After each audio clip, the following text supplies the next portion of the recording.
Hello friends, मैं डजडेन instrumental method of analysis BP701T के इस वीडियो में हम लोग यूनिट 3 में थिन लेयर क्रोमेटोग्राफी में थिन लेयर क्रोमेटोग्राफी के जो हमारे एडवांटेजेस हैं उसके बारे में बात करेंगे। थिन लेयर क्रोमेटोग्राफी के क्या क्या डिसएडवांटेजेस होते हैं उसके बारे में बात करेंगे और थिन लेयर क्रोमेटोग्राफी को हम लोग कहाँ कहाँ पे यूज़ करते हैं, थिन लेयर क्रोमेटोग्राफी के एप्लीकेशंस के बारे में यहाँ पे डिटेल में बात करेंगे। मेरा नाम है डॉक्टर महताब सिंह। तो चलिए शुरू करते हैं। तो अगर हम लोग जो हमारी थिन लेयर क्रोमेटोग्राफी है उसके बारे में बात करते हैं तो इसका ये किस सिद्धांत पे काम करता है, इसके प्रिंसिपल के बारे में हम लोगों ने इसके पहले के वीडियोस में बात कर लिया है। हमारा जो थिन लेयर होती है क्रोमेटोग्राफी, उसके कौन कौन से हमारे स्टेप्स होते हैं, उसकी जो हमारी होती है मैथडोलॉजी, उसके बारे में हम लोगों ने डिटेल में बात कर लिया है। आज हम लोग यहाँ पे जो हमारा थिन लेयर क्रोमेटोग्राफी है उसके क्या क्या एडवांटेजेस, वो डिसएडवांटेजेस और एप्लीकेशंस होते हैं उसके बारे में हम लोग यहाँ पे बात करेंगे। तो सबसे पहले हम लोग थिन लेयर क्रोमेटोग्राफी के हमारे क्या क्या एडवांटेजेस होते हैं उसके बारे में यहाँ पे बात कर लेते हैं। तो इसका जो हमारा सबसे पहला एडवांटेज है वो क्या होता है कि जो हमारा थिन लेयर क्रोमेटोग्राफी है, एक ये हमारा सिंपल प्रोसीजर होता है और इसमें हमें सिंपल इक्विपमेंट्स की रिक्वायरमेंट होती है। तो आसान तरीके से कह सकते हैं कि इसका जो हमारा प्रोसीजर है वो काफ़ी आसान होता है। तो हम लोग आसान तरीके से इसको अपनी जो हमारी प्रैक्टिकल लैब्स वगैरह है उसमें आसानी से हम लोग परफॉर्म कर सकते हैं और इसमें हमें सिंपल इक्विपमेंट्स की आवश्यकता होती है कि मीन्स हमें एक यहाँ पे प्लेट की आवश्यकता होती है जो कि ग्लास या प्लास्टिक की होती है और एक हमें यहाँ पे TLC चैम्बर की आवश्यकता होती है। तो इसलिए इसमें हमें सिंपल इक्विपमेंट की भी रिक्वायरमेंट होती है। तो इससे भी हम लोग इसको आसानी से अपनी लैब्स वगैरह में परफॉर्म कर सकते हैं। उसके बाद में अगला जो इसका हमारा होता है एडवांटेज वो क्या है कि इसमें जो हमारा हम यूज़ करते हैं सैंपल और जो हमारा होता है मोबाइल फेज, जिसको हम लोग जो हमारा सॉल्वेंट सिस्टम है उसके नाम से इंडिकेट करते हैं, उसकी भी क्वांटिटी हमें काफ़ी कम अमाउंट में ये रिक्वायर्ड होता है। मीन्स जो हमारा यहाँ पे सैंपल है वो भी हमें काफ़ी कम क्वांटिटी में रिक्वायर्ड होता है और जो हमारा यहाँ पे मोबाइल फेज है वो भी हमें काफ़ी कम क्वांटिटी में रिक्वायर्ड होता है। तो इस कंडीशन से इसका जो हमारा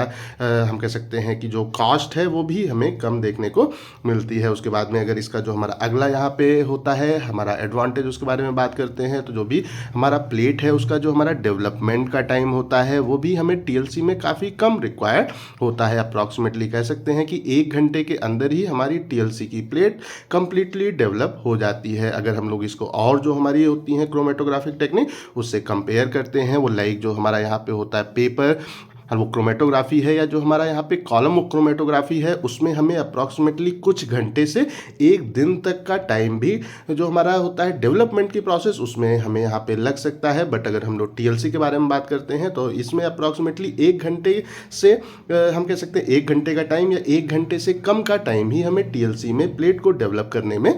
लगता है। उसके बाद में अगर हम लोग इसका जो हमारा अगला यहाँ पे होता है एडवांटेज उसके बारे में बात करते हैं तो जो हमारा यहाँ पे प्लेट है उनको प्रिपेयर करने के लिए हमारे पास काफ़ी सारे जो होते हैं एड्जॉर्बेंट मटेरियल वो जो है अवेलेबल होते हैं। तो जो भी हमें कंपोनेंट को सेपरेट आउट करना है उसके लिए जो अच्छा हमारा एड्जॉर्बेंट है उसको हम लोग आसानी से यहाँ पे चूज़ जो है कर सकते हैं। और यहाँ पे जो हम लोग मोबाइल फेज यूज़ करते हैं या कह सकते हैं कि सॉल्वेंट जो सिस्टम यूज़ करते हैं वो भी यहाँ पे काफ़ी सारा अवेलेबल होता है हमारी TLC के लिए। तो उस कंडीशन में भी हम लोग अपने लिए अप्रोप्रिएट जो मोबाइल फेज है उसको भी यहाँ पे चूज कर सकते हैं। उसके बाद में अगर हम लोग इसका जो हमारा अगला यहाँ पे होता है एडवांटेज उसके बारे में बात करते हैं तो ये जो हमारा थिन लेयर क्रोमेटोग्राफी है इसको हम लोग यहाँ पे जो होता है हमारा प्रिपरेटिव जो कह सकते हैं पर्पज है या जो हमारा एनालिटिकल जो पर्पज है, उन दोनों में हम लोग यहाँ पे थिन लेयर क्रोमेटोग्राफी को यूज कर सकते हैं। तो अगर हम लोग बात करते हैं कि जो हमारा यहाँ पे होता है प्रिपरेटिव कह सकते हैं पर्पज है, वो क्या होता है कि अगर जो हमारा वहाँ पे सैंपल है वो अगर अधिक क्वांटिटी में है तो उस कंडीशन में भी हम लोग थिन लेयर क्रोमेटोग्राफी को यूज़ कर सकते हैं। और अगर हमारा जो सैंपल है वो काफ़ी कम क्वांटिटी में है, उसकी केवल हमें एनालिसिस मात्र ही करनी है, तो उस कंडीशन में भी हम लोग थिन लेयर क्रोमेटोग्राफी को यूज़ कर सकते हैं। तो इस कंडीशन में हम क्या करते हैं कि जो हमारी प्लेट्स होती है उसके ऊपर जो हमारा एड्जॉर्बेंट की लेयर है उसकी जो हमारी थिकनेस है उसको अगर हम लोग यहाँ पे करते हैं चेंज तो हम लोग आसानी से थिन लेयर क्रोमेटोग्राफी को प्रिपरेटिव और एनालिटिकल पर्पज दोनों के लिए यूज कर सकते हैं। तो अगर हम लोगों को जो हमारी TLC है उसको यहाँ पे प्रिपरेटिव पर्पस के लिए यूज करना है तो फिर उस कंडीशन में हम लोग जो एड्जॉर्बेंट की लेयर है उसको यहाँ पे हल्का सा रखते हैं, वो थिक रखते हैं। और अगर हमें इसको यहाँ पे एनालिसिस के लिए यूज करना है तो फिर हम लोग जो हमारी लेयर है उसको काफ़ी थिन रखने का काम करते हैं। उसके बाद में अगर हम लोग इसका जो अगला हमारा यहाँ पे एडवांटेज है उसके बारे में बात करते हैं तो यहाँ पे क्या होता है कि जो हमारा TLC है उसकी जो हमारी वो होती है वो सेपरेशनल हमारी इफ़िशियंसी है वो काफ़ी हाई होती है। इस कंडीशन में अगर हमारा जो वहाँ पे सब्सटेंस है अगर वो काफ़ी कम क्वांटिटी में है, हम कह सकते हैं कि माइक्रोग्राम में भी अगर वो है, तो उस कंडीशन में भी हम लोग उसकी एनालिसिस आसानी से यहाँ पे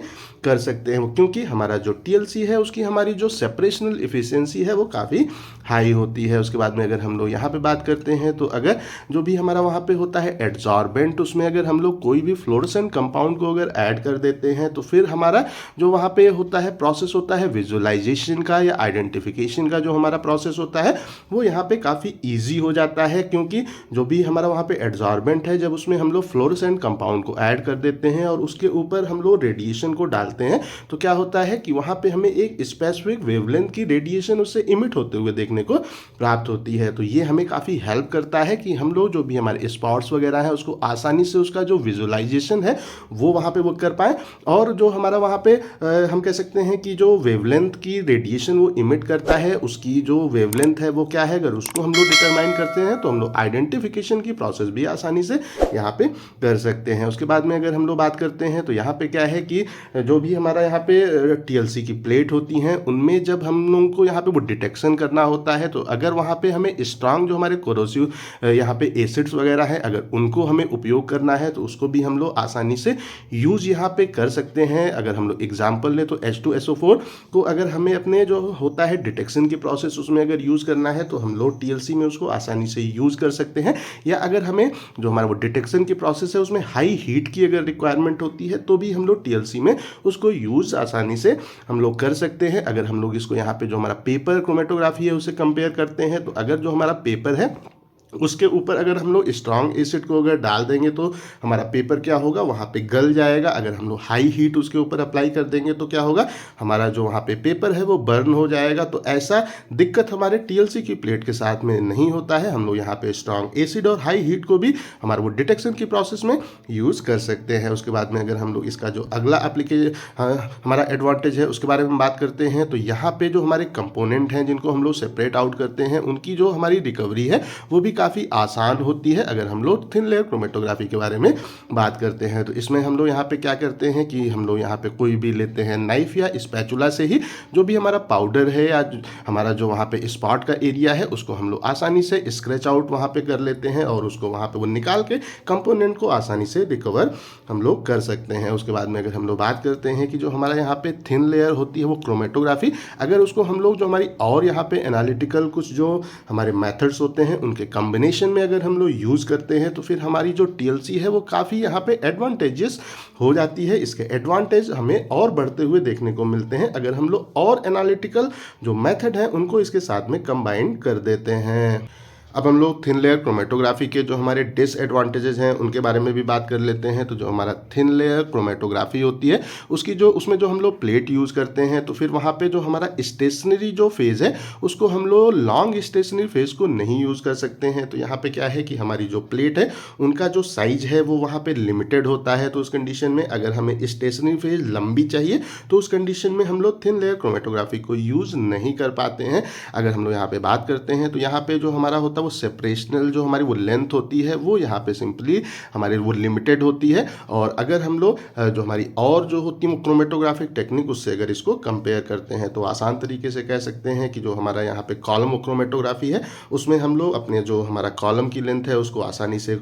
इंक्रीज वो कर सकते हैं। बट ऐसा हमारे टीएलसी के साथ में नहीं होता है, क्योंकि यहाँ पे जो प्लेट है उसका जो हमारा साइज है वो लिमिटेड होता है, जिसके कारण कि इसकी जो हमारा होता है लेंथ ऑफ इसका वो सेपरेशन है वो भी हमें यहाँ पे टीएलसी में लिमिटेड ही देखने को प्राप्त होता है। उसके बाद में अगर हम लोग इसका जो अगला हमारा वो डिसएडवांटेज है उसके बारे में बात करते हैं तो जो हमारा टीएलसी का प्रोसेस है इसको हम लोग एक जो ओपन सिस्टम है उसकी तरह ऑपरेट करते हैं। तो फिर यहाँ पे क्या होता है कि अगर एटमॉस्फेयर में यहाँ पे ह्यूमिडिटी है और वहाँ पे जो हमारा टेम्परेचर है अगर उसमें फ्लक्चुएशन हो रहा है तो उसका अफेक्ट हमें अपने जो टीएलसी के हमारे रिजल्ट हैं उस पर इसका इफेक्ट हमें देखने को प्राप्त हो सकता है। उसके बाद में अगर हम लोग बात करते हैं कि इसका हमारा अगला अगला जो होता है डिसएडवांटेज वो क्या है, तो यहाँ पे क्या होता है कि अगर हमारा जो टीएलसी का चैम्बर है वो अगर इम्प्रॉपर उसके अंदर जो हमारा वो सेचुरेशन अगर है तो उस कंडीशन में हमें एज इफेक्ट वहाँ पे देखने को प्राप्त हो सकते हैं। तो अगर हमारा जो वहाँ चैम्बर है वो प्रॉपरली अगर सेचुरेटेड नहीं है तो क्या होता है कि जो हमारी प्लेट है उसका जो हमारा एज है, उसका जो हमारे यहाँ पे कॉर्नर्स होते हैं वहाँ पे हमें मोबाइल फेज का जो रन है वो स्लो जो है वो देखने को प्राप्त होता है, और जो इसका हमारा होगा कह सकते हैं बीच का पोर्शन है वहाँ पे हमें मोबाइल फेज का रन यहाँ पे फास्ट देखने को प्राप्त हो सकता है। तो हमें फिर यहाँ पे एक स्ट्रेट जो हमारा होता है सॉल्वेंट फ्रंट वो देखने को प्राप्त नहीं होता है, ये हमें कुछ इस तरह का कर्व के रूप में देखने को प्राप्त होता है, और इसको हम लोग सिंपली एज इफेक्ट के नाम से इंडिकेट करते हैं। और अगर हम लोग यहाँ पे बात करते हैं तो क्या होता है कि जो हमारे यहाँ पे टीएलसी है उसकी जो हमारी होती है लोअर हमारा वो डिटेक्शन की जो यहाँ पे लिमिट होती है, जो हमारा वो डिटेक्शन की यहाँ पे वो लिमिट होती है वो काफ़ी कम होती है। तो इस कंडीशन में हम लोग फिर यहाँ पे और जो हमारे वो होती है क्रोमेटोग्राफिक जो टेक्निक है उनको यहाँ पे यूज़ करते हैं अगर हमारा जो कंपोनेंट है उसकी जो डिटेक्शन की लिमिट है वो काफ़ी कम है। तो आसान तरीके से कह सकते हैं कि अगर जो हमारे वहाँ पे कंपोनेंट हैं जिन्हें हमें अलग अलग करना है, अगर उनकी प्रॉपर्टीज एक जैसी होंगी तो फिर वहाँ पे उनको टीएलसी के थ्रू अलग अलग करना जो यहाँ पे काफ़ी वो डिफ़िकल्ट हो जाएगा। तो फिर हम लोग और जो क्रोमेटोग्राफिक टेक्निक्स हैं उनको यहाँ पे सिंपली यूज़ करते हैं। अब हम लोग यहाँ पे जो हमारा क्रोमेटोग्राफी है उसके हमारे क्या क्या एप्लीकेशंस हैं उसके बारे में बात कर लेते हैं कि कहाँ कहाँ हम लोग इसको यूज़ करते हैं। तो जो हमारी और यहाँ पे होती हैं कह सकते हैं सेपरेशन या जो हमारा होती हैं प्योरीफिकेशन की प्रोसेसेस होती हैं, वो लाइक एग्जांपल ले तो जो हमारा वो डिस्टिलेशन है या जो हमारा होता है मॉलिक्यूलर वो डिस्टिलेशन, और भी जो हमारी यहाँ पे वो सेपरेशन और प्योरीफिकेशन की टेक्निक्स होती हैं प्रोसेस होती हैं उनको प्रॉपरली चेक करने के लिए भी हम लोग थिन लेयर क्रोमेटोग्राफी को यूज़ करते हैं कि वो जो हमारी वहाँ पे सेपरेशन और प्योरीफिकेशन की प्रोसेसेस है वो वहाँ पे ठीक से कह सकते हैं वो सेपरेशन कर रही हैं कि नहीं कर रही हैं, प्योरीफिकेशन ठीक से कर रही हैं कि नहीं कर रही हैं, उसको चेक करने के लिए भी हम लोग थिन लेयर क्रोमेटोग्राफी को यहाँ पे यूज़ करते हैं। उसके बाद में अगर हम लोग यहाँ पे बात करते हैं तो क्या होता है कि जो हमारा यहाँ पे टीएलसी है ये एक प्रकार का हमारा कह सकते हैं हाई और वो सेंसिटिव हमारी जो टेक्निक है वो यहाँ पे होती है। तो इस कंडीशन में हम लोग यहाँ पे जो सैंपल्स हमारे होते हैं उनकी जो प्योरिटी है उसको भी चेक करने के लिए हम लोग थिन लेयर क्रोमेटोग्राफी को यूज़ करते हैं। तो अगर जो हमारा वहाँ पे होगा सैंपल उसका जो आरएफ जो वैल्यू हम लोग वहाँ पे डिटेक्ट करते हैं, फिर उसको हम लोग जो उसका वहाँ पे ऑथेंटिक या स्टैंडर्ड आरएफ की वैल्यू है उससे फिर वहाँ पे कंपेयर करते हैं, और अगर जो हमारा आरएफ की वहाँ पे वैल्यू है उनमें अगर हमें डिविएशन देखने को मिलता है, मीन जो हमारा सैंपल है उसकी आरएफ की जो वैल्यू है वो कुछ और है और जो हमारी स्टैंडर्ड है उसकी जो आरएफ की वैल्यू है वो कुछ और है, तो ये इस चीज़ को इंडिकेट करता है कि हमारा जो वहाँ पे सैंपल है उसके अंदर कोई ना कोई इम्प्योरिटी हमारे सैंपल के साथ में प्रेजेंट है। तो इस तरीके से अगर हमारा आरएफ की जो एक तरह से वैल्यू है वो अगर सेम आती है तो हम कहेंगे कि हमारा सब्सटेंस वहाँ पे प्योर फॉर्म में है। आरएफ की वैल्यू अगर वहाँ पे डिविएट होती है अलग अलग आती है तो उस कंडीशन में फिर हम लोग ये कहेंगे कि हमारा जो कंपोनेंट है सैंपल के अंदर वो वहाँ पे इम्प्योर है, उसके अंदर कुछ ना कुछ इम्प्योरिटी वहाँ पे अवेलेबल है। तो और अगर हम लोग बात करते हैं तो यहाँ पे जो हमारा टीएलसी है उसकी स्पीड काफ़ी हाई होती है। तो इस कंडीशन में हमारी जो अलग अलग वो केमिकल रिएक्शंस हमारे लैब्स वगैरह में होती हैं उनका जो वहाँ पे वो किस तरह से हो रही हैं उसको भी चेक करने के लिए हम लोग थिन लेयर क्रोमेटोग्राफी को यूज़ करते हैं कि मीन्स जब हमारी रिएक्शन होती रहती हैं तो हम लोग वहाँ पे बीच बीच में उसका जो सैंपल है वो लेते हैं और उसमें हमारा जो प्रोडक्ट है वो कितना फॉर्म हुआ है और कितना हमारा रिएक्टेंट अभी भी अवेलेबल है उसको चेक करने के लिए हम लोग थिन लेयर क्रोमेटोग्राफी को यहाँ पे यूज़ करते हैं। और यहाँ पे हम लोग जो हमारे होते हैं अमीनो एसिड्स होते हैं, विटामिन्स होते हैं और हमारे यहाँ पे सीरम प्रोटीन्स वगैरह हैं उनको भी सेपरेट करने के लिए हम लोग थिन लेयर क्रोमेटोग्राफी को यूज़ करते हैं। तो जब भी हम लोग अधिकतर जो हमारी लैब्स वगैरह हैं वहाँ पे टीएलसी को परफॉर्म करते हैं तो फिर हम लोग वहाँ पे अमीनो एसिड या जो विटामिन्स वगैरह हैं उनका एक वहाँ पे जो कम्बिनेशन सैंपल है वो लेते हैं और फिर उसमें से अमीनो एसिड्स को या जो हमारा विटामिन्स है उसको हम लोग सेपरेट आउट करने का काम करते हैं। तो अगर हम लोग इसके अगले एप्लीकेशन के बारे में बात करते हैं तो अगर हम लोग जो हमारा इनऑर्गेनिक केमिस्ट्री है उसमें अगर बात करते हैं तो जो हमारे कैट आयंस होते हैं, हमारे एनायंस होते हैं और जो हमारे मेटल्स वगैरह होते हैं उनको भी सेपरेट करने के लिए हम लोग थिन लेयर क्रोमेटोग्राफी को यहाँ पे यूज़ करते हैं। उसके बाद में अगर हम लोग यहाँ पे बात करते हैं तो जो भी हमारी अलग अलग प्रोसेसेस होती हैं लाइक एग्जाम्पल लें तो जो हमारा यहाँ पे होता है फर्मेंटेशन की प्रोसेस है उसमें जो हमारे टाइम के साथ में जो चेंजेस वहाँ पे होते हैं उनको भी डिटरमाइन करने के लिए हम लोग थिन लेयर लेयर क्रोमेटोग्राफी को यूज़ करते हैं। तो हमारी अलग अलग जो यहाँ पे प्रोसेसेस हैं उसमें क्या क्या बदलाव किस किस टाइम पे हो रहे हैं, तो वो हमारी जो प्रोसेस है किस तरह से हो रही है, उससे जो हमें रिक्वायर्ड प्रोडक्ट चाहिए वो किस तरह से बन रहा है,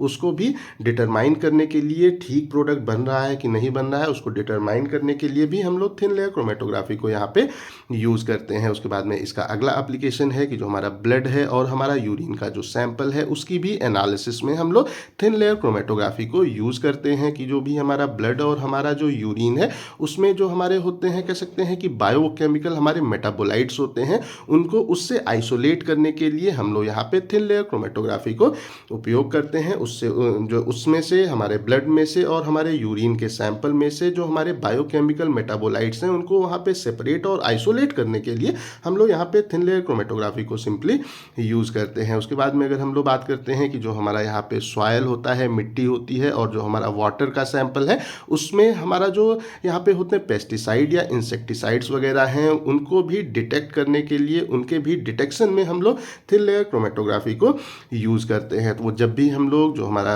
होता है एग्रीकल्चर एक्टिविटीज़ वगैरह होती हैं तो उस कंडीशन में हम लोग वहाँ पे जो हमारे प्लांट हैं उनको प्रॉपरली ग्रो कराने के लिए कुछ वहाँ पे पेस्टिसाइड वगैरह, इंसेक्टिसाइड्स वगैरह यूज़ करते हैं। तो हमारे मिट्टी के अंदर और हमारे वाटर के अंदर क्या वो इंसेक्टिसाइड या हमारे पेस्टिसाइड कहीं आ तो नहीं रहे हैं, उसको भी वहाँ पे डिटेक्ट करने के लिए हम लोग थिन लेयर क्रोमेटोग्राफी को यूज़ करते हैं। उसके बाद में अगर हम लोग इसका जो हमारा अगला एप्लीकेशन है उसके बारे में बात करते हैं तो जो हमारा कॉस्मेटिक इंडस्ट्री है उसमें भी हमारे जो अलग अलग कॉस्मेटिक प्रोडक्ट्स होते हैं उनका जो हमारा आइडेंटिफिकेशन है या उनका जो सेपरेशन की प्रोसेस है उसमें हम लोग यहाँ पे थिन लेयर क्रोमेटोग्राफी को यूज़ करते हैं। अक्सर ऐसा होता है कि जो भी हमारे वहाँ पे कॉस्मेटिक कह सकते हैं कि प्रोडक्ट्स होते हैं उनमें से जो हमारे कलर्स वगैरह हैं उनको वहाँ पे अलग करने के लिए अलग अलग जो कंपोनेंट हैं, जो वहाँ पे कह सकते हैं कि मेटल वगैरह हम लोग कॉस्मेटिक प्रिपरेशन में यूज़ करते हैं, उनको भी वहाँ पे आइडेंटिफाई करने के लिए और उनको वहाँ से अलग भी करने के लिए हम लोग अपने थिन लेयर क्रोमेटोग्राफी को यहाँ पे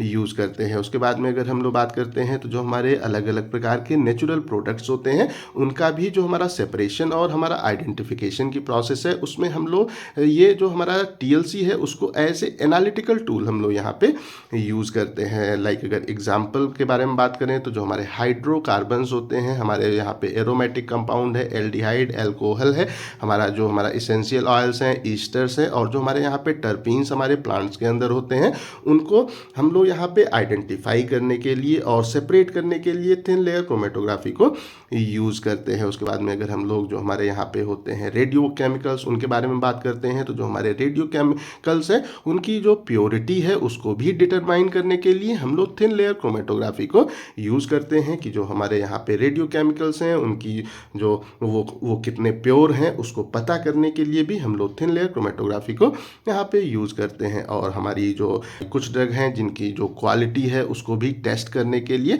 हम लोग थिन लेयर क्रोमेटोग्राफी को यहाँ पे सिंपली यूज़ करते हैं। तो आई थिंक सो जो हमारे यहाँ पे थिन लेयर क्रोमेटोग्राफी है उसके क्या क्या एडवांटेजेस होते हैं, क्या क्या डिसएडवांटेजेस हैं और इनको कहाँ कहाँ पे हम लोग यूज़ करते हैं, इसके एप्लीकेशंस आप लोगों को प्रॉपरली समझ में आ गए होंगे। अगर अभी भी कहीं कोई कन्फ्यूज़न है तो कमेंट करके पूछ सकते हैं। इस टॉपिक का PDF आपको डिस्क्रिप्शन में मिल जाएगा। इस वीडियो को लाइक करें, अपने दोस्तों के साथ शेयर करें और ऐसे ही वीडियोज़ को देखने के लिए हमारे चैनल को सब्सक्राइब करना बिल्कुल भी ना भूलें और हमारे ऐप को इंस्टॉल करना बिल्कुल भी ना भूलें। Thank you. कोई भी सपना साकार करने के लिए सबसे जरूरी है सही कोच का होना। चुनिए doctor PKS and doctor MPS classes को और करें अपने B Farm D Farm का सपना साकार। Download the app now.